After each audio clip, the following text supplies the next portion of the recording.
ایک بہت بڑی ایکسرسائز کی گئی ہے پچھلے 2 دن کے اندر، جس میں ہم نے انسیڈنٹس لاہور شہر کے اندر دیکھا ہے کہ جن علاقوں میں سب سے زیادہ انسیڈنٹس ہیں ان کے لیے ایک ڈیفرنٹ تدابیر اختیار کر رہے ہیں۔ کل 12 بجے کے بعد یہ سارے علاقے جو ہیں ان کو بہت حد تک بند کر دیا جائے گا، اور اس سلسلے کے اندر میرے ساتھ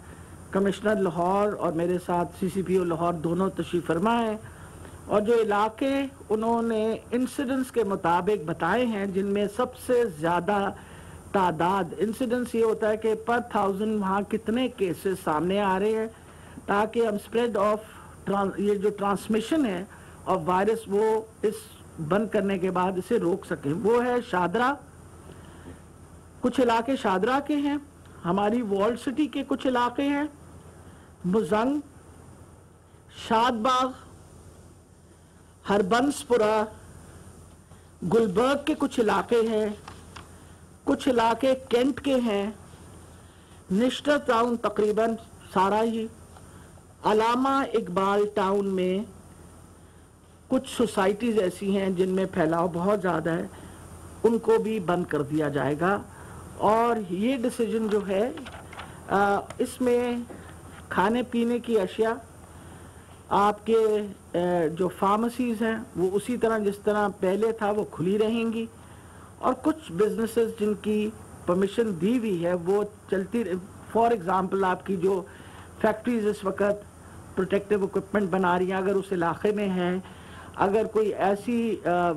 کام ایسے اس علاقے میں ہو رہا ہے which is related to medical supplies, وہ بھی کھلے رہیں گے۔ وہ باقاعدہ لسٹ جو ہے وہ آویزاں کر دیں گے کمشنر صاحب، اور یہ کل رات 12 بجے سے اس پہ امپلیمنٹیشن شروع ہو جائے گی۔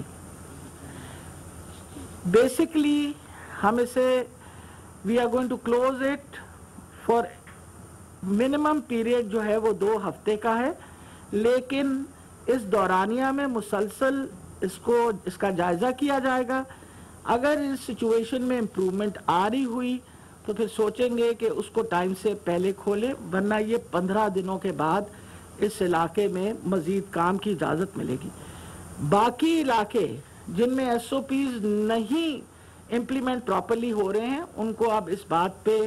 کان ہو جانے چاہیے کہ اگر آپ کے ایس او پیز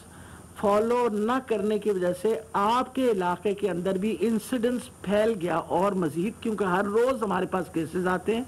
ہر روز اس کی انالیسز ہوتی ہے، تو یہ نہ ہو کہ باقی علاقے بھی بند کرنے پڑے۔ تو مہربانی کر کے جو ایس او پیز حکومت نے دی ہوئی ہیں ان کو آپ سختی سے فالو کریں، تاکہ معیشت بھی چلتی رہے، کاروبار بھی چلتا رہے، اور جو اس وقت پھیلاؤ ہو رہا ہے ٹرانسمیشن اس وائرس کا اس میں ہم روک تھام بھی کر سکیں۔ تو یہ میں آپ کو بتاتی چلی جاؤں کہ صرف ماسک پہننے سے، جس طرح پرائم منسٹر صاحب نے فرمایا تھا، ہم کم سے کم 50% اپنی ٹرانسمیشن روک سکتے ہیں۔ سوشل ڈسٹینسنگ، اور جو بار بار انہوں نے یہ بات کہی تھی وہ یہ کہ ہم اپنے بزرگوں کو، اپنے بوڑھوں کو پروٹیکٹ کریں، کیونکہ آپ نے ان کو گھر میں رکھنا ہے اور اپنے آپ کو بھی ان سے دور رکھنا ہے، صرف اس وجہ سے کہ آپ اگر گھر سے باہر نکل کے کسی ضروری کام کو جاتے ہیں تو آپ وائرس گھر میں واپس لا سکتے ہیں اور ان کو انفیکٹ کر سکتے ہیں۔ تو یہ 2-3 بہت ضروری باتیں تھیں جو آپ کے سامنے رکھنی تھی۔ ایک جو مسلسل، کئی دفعہ مجھے بہت ہی افسوس ہوتا ہے، ٹی وی پہ مسلسل چل رہا ہوتا ہے، ہر بندہ ایکسپرٹ ہے، حکومت فیل ہو گئی ہے کنٹرول کرنے میں۔ مقصد یہ ہے کہ اگر تو واقعی حکومتیں فیل ہو گئی ہیں تو پوری دنیا کی حکومتیں فیل ہو گئی۔ امپورٹنٹ یہ چیز ہے کہ یہ ایک وائرل انفیکشن ہے، اس پہ ساری دنیا کے اندر بہت بڑا ایفرٹ کیا جا رہا ہے اور ہر طریقے سے لوگ کوشش کر رہے ہیں کہ اس پینڈیمک کو روکیں۔ چائنا جیسا بالکل ایک مہذب ملک جس نے بڑی سختی کی ڈسپلن کے ساتھ اس وائرس کو روکا، آج اگر اخبار پڑھے آپ تو دوبارہ ریسرجنس ہو رہی ہے، وہاں کیسز سامنے آ رہے ہیں اور ان لوگوں نے دوبارہ اس پہ کام کرنا شروع کر دیا۔ مجھے یہ بھی افسوس ہوتا ہے کئی دفعہ کہ ہمارا کمپیریزن پاکستان کا کیا جاتا ہے نیوزی لینڈ اور تائیوان سے کہ انہوں نے مکمل طور پہ کنٹرول کر لیا۔ پوری نیوزی لینڈ کی آبادی جو ہے وہ آدھے لاہور سے بھی کم ہے،